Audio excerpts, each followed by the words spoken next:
સૌરાષ્ટ્રના દરિયાકાંઠાના વિસ્તારોમાં આજે વહેલી સવારથી અવિરત ભારે વરસાદ વરસી રહ્યો છે.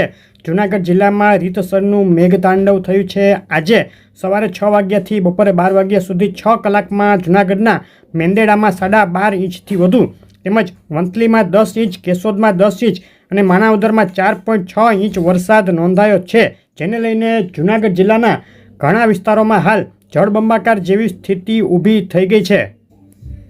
આજે સવારે 6 વાગ્યે પૂરા થતાં છેલ્લી 24 કલાક દરમિયાનના વરસાદના આંકડાની વાત કરીએ તો દેવભૂમિ દ્વારકાના કલ્યાણપુરમાં સૌથી વધુ 10.75 ઇંચ વરસાદ આજે વહેલી સવારે 6 વાગ્યા સુધીમાં નોંધાયો હતો. તે સિવાય દ્વારકામાં 153 મિલીમીટર એટલે કે 6 ઇંચથી વધુ અને પોરબંદરમાં 4 ઇંચ જેટલો વરસાદ નોંધાયો છે. રાજ્યમાં કુલ 168 તાલુકામાં વરસાદ નોંધાયો, જેમાં 40 તાલુકા એવા હતા જેમાં 1 ઇંચ કરતાં વધુ વરસાદ નોંધાયો છે. સેટેલાઇટ પિક્ચર ઉપર નજર કરીએ. સમગ્ર ગુજરાતનું છેલ્લી 24 કલાકનું સેટેલાઇટ પિક્ચર જોઈએ તો ગુજરાતના મોટાભાગના વિસ્તારોમાં ગાઢ વાદળો જોવા મળ્યા, જેમાં ગત મધરાતથી સૌરાષ્ટ્રના કાંઠા વિસ્તારોમાં તીવ્ર થંડરસ્ટોર્મ સાથે ભારે વરસાદ શરૂ થઈ ગયો હતો. સિસ્ટમની વાત કરીએ તો અત્યારે તમે જોઈ રહ્યા છો 850 HP ઉપરના પવનનો ચાર્ટ.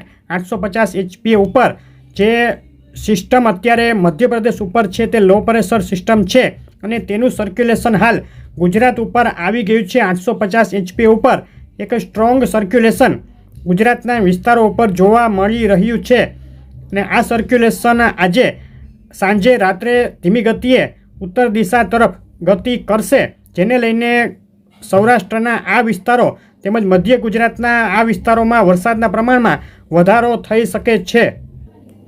700 HP ઊંચાઈનો ચાર્ટ જોઈએ તો 700 HP ઉપર પણ એક બહોળું સર્ક્યુલેશન આ વિસ્તારો ઉપર છવાયેલું છે, જેને લઈને આ વિસ્તારોમાં ગુજરાત સહિતના વિસ્તારોમાં અત્યારે ચોમાસું એકદમથી સક્રિય છે.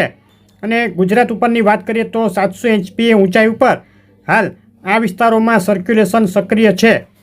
આ સર્ક્યુલેશન ઉત્તર પશ્ચિમ દિશા તરફ આગળ વધી અને મધ્ય ગુજરાત સૌરાષ્ટ્રના વિસ્તારો ઉપર સાંજે રાત્રે આવી જશે. સરફેસ લેવલનો ચાર્ટ જોઈએ તો સરફેસ લેવલ ઉપર જોઈ શકાય ચોમાસાની ધરી અત્યારે કચ્છ, મધ્ય ગુજરાત અને જે મધ્યપ્રદેશ ઉપર લો પ્રેશર સિસ્ટમ છે ત્યાંથી થઈ અને બંગાળની ખાડી સુધી પસાર.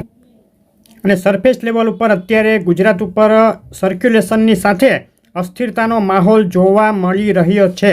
વરસાદની વાત કરીએ તો આજે 20 ઓગસ્ટ અને આવતીકાલે 21 ઓગસ્ટની સવાર સુધીમાં હજુ પણ ગુજરાતમાં વરસાદ ચાલુ રહેશે. દક્ષિણ ગુજરાતના સુરત, નવસારી, તાપી, ડાંગ, વલસાડ જિલ્લાના કેટલાક વિસ્તારોમાં ભારે વરસાદની શક્યતા હજુ પણ યથાવત 1 થી 4 ઇંચ સુધીનો વરસાદ નોંધાઈ શકે. મધ્ય ગુજરાતમાં વરસાદના વિસ્તારોમાં વધારો થઈ શકે. વડોદરા, ભરૂચ, આણંદ, ખેડા અને અમદાવાદના કેટલાક વિસ્તારોમાં 1 થી 4 ઇંચ સુધીનો વરસાદ આવતીકાલ સવાર સુધીમાં નોંધાઈ શકે છે.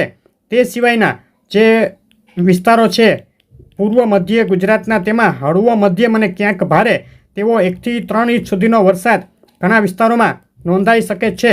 સૌરાષ્ટ્રમાં આજે પણ વરસાદ ચાલુ રહેશે અને મધ્ય સૌરાષ્ટ્ર, રાજકોટ જિલ્લો, સુરેન્દ્રનગર જિલ્લો, બોટાદ, મોરબી, જામનગરના જે કચ્છ અખાત લાગુ વિસ્તારો છે તે દેવભૂમિ દ્વારકા જિલ્લો, આ વિસ્તારોમાં વરસાદમાં આજે સાંજથી બપોર બાદથી સાંજથી વધારો થઈ શકે અમુક વિસ્તારોમાં અને મધ્યમથી લઈ અને ભારે વરસાદની 1 થી 4 ઇંચ સુધીના વરસાદની શક્યતાઓ ગણી શકાય.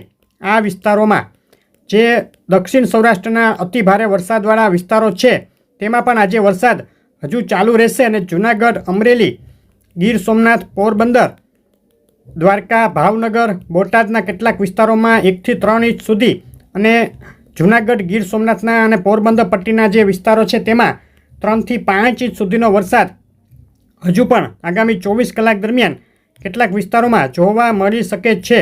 સૌરાષ્ટ્રમાં આજે વરસાદના વિસ્તારોમાં વધારો થાય અને જે ઘણા દિવસથી વરસાદની રાહ જોઈ રહ્યા છે તે અમુક વિસ્તારોનો પણ આજે વારો આવે તેવી શક્યતા છે. કચ્છમાં કચ્છ અખાત લાગુ વિસ્તારોમાં મધ્યમથી લઈ અને ભારે વરસાદની શક્યતા હજુ 24 કલાક સુધી ગણી શકાય. 1 થી 4 ઇંચ સુધીનો વરસાદ કેટલાક સ્થળે કચ્છમાં જોવા મળી શકે છે. ઉત્તર ગુજરાતની વાત કરીએ તો ઉત્તર ગુજરાતમાં પાટણ, બનાસકાંઠા, અમુક વિસ્તારો, સાબરકાંઠા, મહેસાણાના હળવો મધ્યમ વરસાદ અને અમુક સ્થળે ભારે તેવો 1 થી 3 ઇંચ સુધીનો વરસાદ જોવા મળી શકે છે. ગુજરાતમાં હજુ આજે અને આવતીકાલે વરસાદનું જોર યથાવત રહેશે તો 2 દિવસમાં ઘણા સ્થળે ભારે વરસાદ અને અમુક સ્થળે અતિભારે વરસાદની શક્યતાઓ હજુ પણ ગણી શકાય. આગળની અપડેટો જોવા માટે વિડીયો લાઇક શેર કરી ચેનલ સબસ્ક્રાઈબ કરવાનું, ફેસબુકના મિત્રો પેજ ફોલો કરવાનું ભૂલશો નહીં. આભાર.